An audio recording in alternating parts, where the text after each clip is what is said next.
తిరుపతి కొండకెళ్తామండి. తిరుపతి కొండ మీద అడుక్కునే వాళ్ళని చాలా మట్టుకి రిమూవ్ చేసేసారండి. అంటే మనం వెళ్ళేప్పుడే సంచీలు తనిఖీ చేస్తారు. వ్యాన్‌లోంచి దించి సామానంతా తనిఖీ చేస్తారు.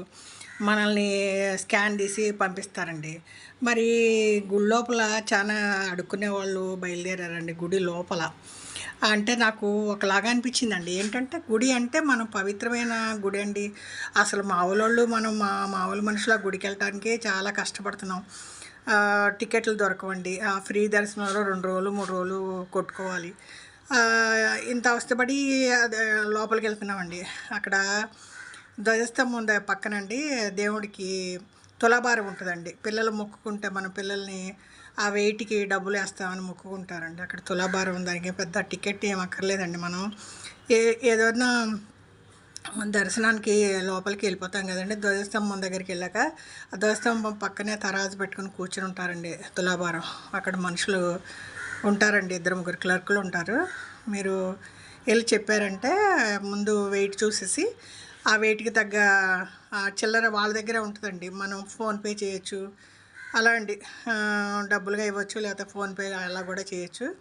డబ్బులు చిల్లర డబ్బులు, పటిక బెల్లం అన్నీ వాళ్ళ దగ్గరే ఉంటాయండి.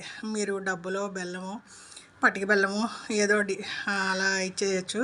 అక్కడ ఏమైనా తులాభారం వేసినాక పే ఫోన్‌పే చేసేసిందండి మా అమ్మాయి. ఫోన్‌పే చేసేసాక అక్కడ ముగ్గురో, నలుగురో తెల్ల బట్టలేసుకునండి ఏదో డంకాలాగా మోగిస్తున్నారండి. దానికి ఒక చిన్న కర్రకి చివర ఉండలాగా ఉంది. దాన్ని పెట్టి డమ్ డమ్ అని అప్పుడప్పుడు కొడుతున్నారు ధ్వజస్తంభం పక్కన. వస్తుంటే మేము తులాభారంకి డబ్బులు కట్టేసి మళ్ళీ లైన్‌లోకి వస్తుంటే మేడం, మేడం అని చేతులు చాపుతున్నారండి. మా అమ్మాయి ఇబ్బంది అయిపోయి ఏదో పర్సులో ఏదో దొరికితే ఏదో చిల్లర పదో, 20 ఏదో దొరికిందండి. చేతిలో పెడితే అది కూడా తీసుకుంటున్నారు. ఏంటండి వాళ్ళ ఉద్యోగం ఏంటండి? ఆ ధ్వజస్తంభం దగ్గర వాళ్ళు ఉద్యోగం దేవుడు కొలువులో ఉన్నారు. ఆ 10కి, 20కి చేతులు చాపుతున్నారు. ఆళ్ళకి అంత పెద్ద దేవుడు అంత పెద్ద వరం ఇచ్చాడు. ఆ దేవుడి సన్నిధిలో పనండి. పెద్ద పెద్ద ఉద్యోగాలు. కూర్చొని అప్పుడొకసారి ఆ డంకా మీద ఒక దెబ్బేస్తున్నారండి దమ్ము దమ్మని. దానికి కూడా చేతులు చాపి డబ్బులు అడుగుతున్నారు.